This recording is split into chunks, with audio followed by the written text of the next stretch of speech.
Hello students, welcome back to organised knowledge channel. और आज की जो वीडियो है उसमें हम डिस्कस करेंगे assessment worksheet 2 for class 7th विषय विज्ञान है। और ये वर्कशीट आपके लिए 1 सितंबर 2021 के लिए शेड्यूल की गई है। आज की जो वर्कशीट है बच्चों, उसमें आपका ये टेस्ट है 20 मार्क्स का, ठीक है, जिसमें आपको यहाँ पर क्वेश्चन दिए गए हैं और आपको उनके आंसर जो है वो करने हैं। सो वर्कशीट शुरू करने से पहले बेटा प्लीज चैनल को सब्सक्राइब कर लीजिए, बेल आइकन को प्रेस कर लो ताकि आपको आने वाली वीडियोस की नोटिफिकेशन वो समय से मिल जाए। सो ए दिया गया है, दीर्घ रोम क्या है। हमने पढ़ा था कि सुदांत्र जो होती है छोटी आंत, उसमें उंगली जैसी संरचनाएं, उनको क्या कहा जाता है, उनको दीर्घ रोम कहा जाता है। सो यहाँ से आप आंसर लिखेंगे, शुदांत्र की आंतरिक भित्ति पर अंगुली जैसी संरचनाएं उभरी हुई होती हैं, जिन्हें क्या कहा जाता है, जिन्हें दीर्घ रोम कहा जाता है। ठीक है, शुदांत्र की आंतरिक भित्ति पर अंगुली जैसी संरचनाएं उभरी हुई होती हैं, जिन्हें दीर्घ रोम कहा जाता है। बी देखिए, प्रवाह चार्ट को पूरा करना है तो दांत दिए गए हैं। यहाँ पे एक आपको दिखाया गया है स्थायी दांत, और दूसरे कौन से होते हैं बच्चों, दूसरे होते हैं दूध के दांत। तो आप यहाँ पर लिख देंगे दूध के दांत। ठीक है, क्या हो जाएगा, दूध के दांत। तो दूध के दांत और स्थायी दांत। अब स्थायी दांत जो है वो कितने प्रकार के होते हैं, तो एक तो यहाँ पे दिया गया है एक प्रकार तो चरणवक, तो एक होता है बच्चों कृत्यंक, तो आप यहाँ पे लिख देंगे कृत्यंक। दूसरा कौन सा होता है, दूसरा है रदनक, कौन सा होगा, रदनक। तीसरा है अग्र चरणवक, ठीक है, आगे चरणवक। क्लियर है। सो यहाँ से लिखेंगे, अगर यहाँ से आपको क्लियर नहीं हो रहा है तो मैं यहाँ पे लिख ले रही हूँ अग्र चरवणक। ठीक है, तो ऐसे आप लिख देंगे, तो ये आपका तीसरा टाइप हो जाएगा। नेक्स्ट देखिए, नेक्स्ट दिया गया है क्वेश्चन नंबर सी है, दस्त क्या है और यह कैसे होता है। तो इसका उत्तर जो है आपको यहाँ पर लिखना है। सो यहाँ से आप लिखेंगे दस्त क्या है, यह कैसे होता है। तो जब व्यक्ति पतले मल का निष्कासन बार बार करता है, दस्त कहलाता है। यह संक्रमण, अपच व दूषित, ये क्या है बच्चों, ये दूषित है, दूषित खाना खाने से होता है। तो ये जो है आप इसका आंसर लिख देंगे। ये आपको बताया गया है कि दस्त क्या है और वह क्यों होता है। नेक्स्ट देखिए, नेक्स्ट क्वेश्चन जो आपको दिया गया है वो है निर्जलीकरण को परिभाषित कीजिए। तो आपको निर्जलीकरण बताना है कि निर्जलीकरण क्या होता है। सो आप लिखेंगे दस्त और उल्टी के द्वारा शरीर में पानी की कमी होने लगती है, जिसे निर्जलीकरण कहा जाता है। ठीक है, तो शरीर में जो पानी की कमी होती है उसको हम क्या कहते हैं, निर्जलीकरण कहते हैं। ई देखिए, रूमिनेंट क्या है और इनके कोई दो उदाहरण जो है वो आपको यहाँ पर लिखने हैं। तो रूमिनेंट क्या होते हैं, जो भोजन खाते हैं और फिर उनकी क्या करते हैं बच्चों, जुगाली करते हैं। क्लियर। सो यहाँ से आप आंसर लिख देंगे रूमिनेंट क्या है, दो उदाहरण लिखने हैं। तो जुगाली करने वाले मवेशियों को रूमिनेंट कहा जाता है, जैसे गाय, भैंस, बकरी। ठीक है, तो इनको क्या कहेंगे, इनको हम रूमिनेंट कहेंगे। तो यहाँ से आप इसका आंसर कर लेंगे। नेक्स्ट देखिए, नेक्स्ट है एफ पार्ट है, यकृत का क्या कार्य है। तो बच्चों हमने पढ़ा था कि यकृत जो है वो क्या करता है, वो शरीर की सबसे बड़ी ग्रंथि है और इसका कार्य क्या है, यह पित्त रस स्रावित करता है।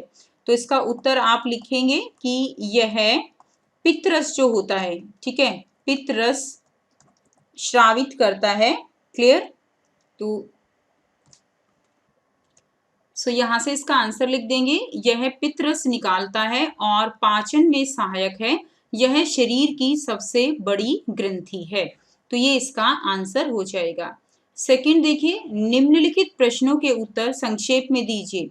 दंत क्षय को रोकने के लिए किन्हीं 3 अच्छी आदतों को आपको लिखना है।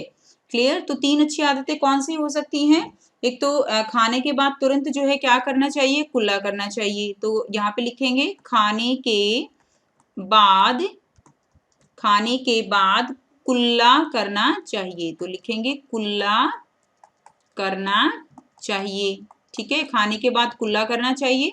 नंबर 2 आप लिखेंगे बिना धुली वस्तु मुंह में नहीं डालनी चाहिए। बिना धुली वस्तु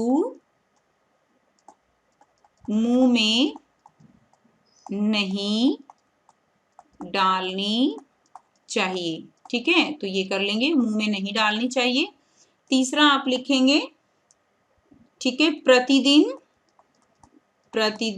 दो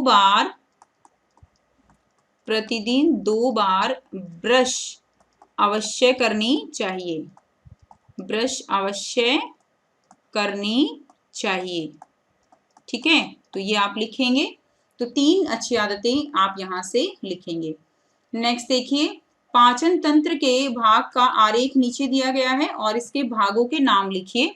तो इसका वह भाग भी लिखिए जो सहायक है। किसमें सहायक है? जीवाणुओं को मारने में और भोजन के पूर्ण पाचन में। तो जीवाणुओं को मारने में कौन सा भाग जो है वो सहायक है? तो वो है बच्चों आमाशय। आमाशय यानी पेट। ठीक है, आमाशय में जीवाणु जो है वो मार दिए जाते हैं। भोजन के पूर्ण पाचन में कौन सहायक है? तो भोजन के पूर्ण पाचन में सुदांत्र जो है यानी छोटी आंत वो सहायक है। ठीक है, उसके बाद देखिए आपको क्या करना है, जो आरेख दिया गया है इसके जो भाग हैं उनके बारे में आपको यहाँ पर लिखना है। इसमें सबसे पहले लिखेंगे ये क्या है, ये है ग्रसिका। ये कौन सा है? ये है ग्रसिका। ठीक है, उसके बाद ये जो है ये भाग कौन सा है? ये है आमाशय। तो आप इसको ड्रॉ करेंगे और फिर इसके बारे में लिख लेंगे। ये है, ये वाला क्या है? ये है यकृत। क्लियर है? ये क्या है बच्चों? ये है पित्ताशय। क्या हो जाएगा? ये है पित्ताशय। ठीक है, जो पित्त रस को क्या करता है? स्टोर करता है। ये क्या है? ये है अग्नाशय। क्या हो जाएगा? ये भाग है आपका अग्नाशय। क्लियर है? अग्नाशय।